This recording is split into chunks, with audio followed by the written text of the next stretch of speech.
objective is to restore peace to the country, which experienced an intense week of protests after President Martin Vizcarra's removal. Demonstrators have demanded a reform of the discredited Congress and a new constitution. But Sagasti believes constitutional reforms is a task that should be left to the next elected government. On Friday, Guatemala's National Coordinator for Disaster Reduction reported that more than 330,000 people were affected by Hurricane Iota's passage through the country. According to authorities, more than 5,000 people are being housed in official shelters, while about 15,000 are in unofficial centers.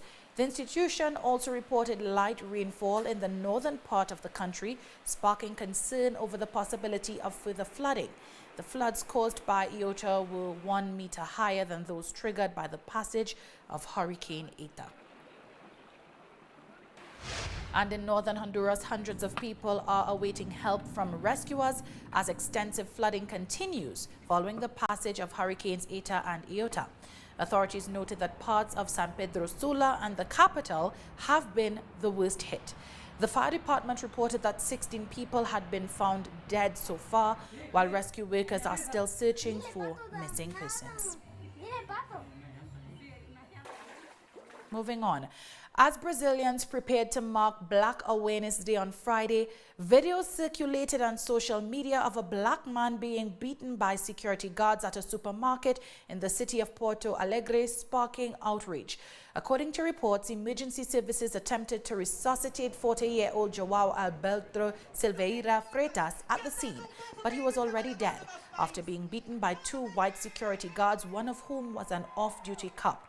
A short video clip showed one guard restraining him just outside the doors of a Carrefour supermarket, while the other inflicted repeated blows to his face. Other clips showed a guard kneeling on top of Silveira's back. Dozens of protesters demonstrated in the capital Brasilia on Friday morning, chanting Black Lives Matter, as the incident bore similarities to the murder of George Floyd in the U.S. The security guards involved have been arrested on charges of aggravated homicide.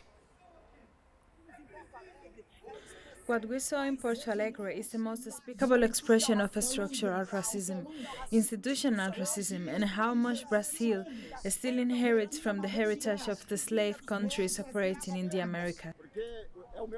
My brother João, who died, he is not just João.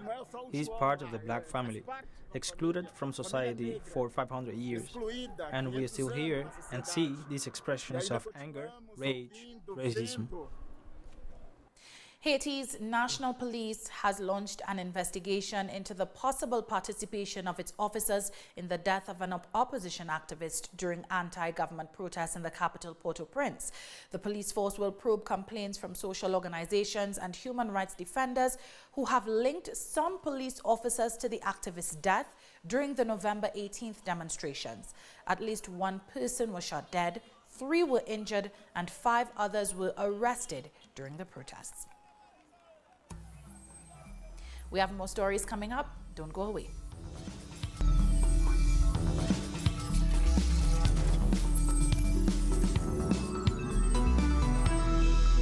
Welcome back to From the South. Venezuelan President Nicolas Maduro has announced the complete reactivation of the country's oil refineries and the resumption of gasoline production, which was impacted by the United States' unilateral and coercive sanctions. They stole 3 million barrels from us just a month ago. They are calling on all the companies in the world so that no one dares to bring a drop of gasoline to Venezuela. But we also have to say that thanks to the heroic and persistent efforts of refinery workers and PDVSA, we are already producing all the gasoline that Venezuela needs. We are already producing it. And President Maduro also proposed that those elected to the National Assembly on December 6th should initiate a public hearing against the lawmakers responsible for the theft of Venezuelan assets abroad. You agree with the holding of a public hearing in the new National Assembly against the lawmakers who stole from our country, who betrayed the country, who stole God's money, that of Monomer. Let's see what the people have to say. Pharmaceutical corporation Pfizer and its partner BioNTech has become the first to submit its COVID-19 vaccine candidate for approval in the United States. It will now be up to the U.S. Food and Drug Administration to decide if the vaccine is safe to roll out. Late on Friday, the FDA said it will meet with Pfizer and BioNTech representatives on December 10th to discuss the development before making a recommendation. Data from an advanced trial shows that the vaccine is 94% effective at preventing COVID-19 infections. Staying in the United States, a mass shooting in the state of Wisconsin has left 8 people injured. The incident took place at Mayfair Mall, located in Wauwatosa City. According to information provided by the city's mayor, Dennis McBride, the shooter is still at large, while police have launched a manhunt.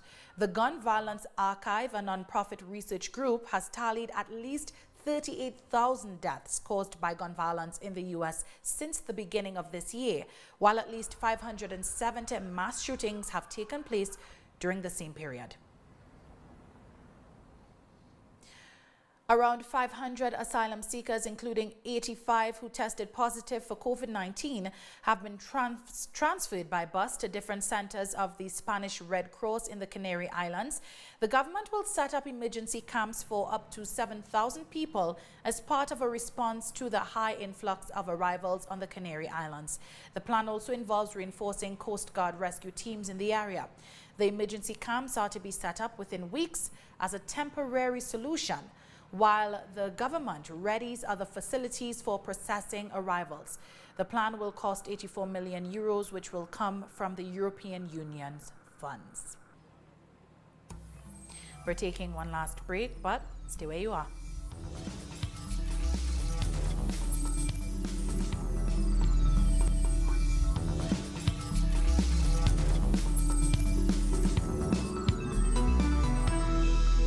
Welcome back. Belarusian President Alexander Lukashenko has denounced the existence of alleged U.S. intelligence facilities operating out of Ukraine and Poland devoted to carrying out operations against his country. According to Minsk, the foreign intelligence services of Belarus and Russia identified 2 facilities exclusively used by U.S. intelligence agents in Warsaw and Kiev. Lukashenko stressed that the U.S. personnel stationed in both facilities and their technological equipment are highly specialized in hostile interventions. He also emphasized that the U.S. and its allies will not be able to achieve the objective of provoking a change of government by undemocratic means in Belarus. Freak ice storms following abnormal weather have left 150,000 people without water and electricity in the far eastern Russian city of Vladivostok. The exceptional weather brought down cables and trees, prompting the government of the Primorsky region to declare a state of emergency. Freezing rain began battering the city of some 600,000 people overnight on Thursday after a cyclone carrying hot air met an anticyclone carrying cold air, according to the local weather service. In some places, the resulting ice was 12 millimeters thick, something not seen in the region for 30 years. Shifting gears now, Palestinian and Syrian authorities have condemned U.S. Secretary of State Mike Pompeo's unprecedented visit to the occupied Golan Heights. Pompeo became the first top U.S. diplomat to visit the Israeli-occupied Golan Heights after another unprecedented stop in an illegal Jewish settlement in the West Bank that infuriated Palestinians in what was seen as a parting gift to Israeli Prime Minister Benjamin Netanyahu from the Trump administration. Pompeo, who has made a staunchly pro-Israel stance at a hallmark of his term in office, also described the boycott, divestment and sanctions movement against the Israeli regime as a cancer that Washington should designate as anti-Semitic. And Palestinian Americans expressed their anger and disappointment after Pompeo's tour of the illegal Jewish West Bank settlement of Pascot. I'm very angry, I'm very disappointed, and I think Mr. Pompeo is committing a crime against international law and against every value and amendments in the American Constitution. At least we know that Mr. Biden claimed that he's going to be a man and a president for all Americans. And we are looking toward fulfilling his promise to be a president of all Americans and to protect our interests as United States citizens living in this area and own some property in this area. South Australian authorities decided to cut short the 6-day coronavirus lockdown imposed on Thursday after it was revealed that the decision was based on a lie told to contact tracers. Premier of South Australia, Stephen Marshall, said the lockdown will be lifted on Saturday night and not on Monday as planned after it was revealed that a pizza bar worker with COVID-19 in Adelaide had lied about their employment activities, triggering the lockdown across the entire state of South Australia. With that, we've come to the end of this news brief. You can find these and many other stories on our website at telesurenglish.net. And join us on social media, Facebook, Twitter, and Instagram. For telesur English, I am Doris Polo. Thanks so much for watching.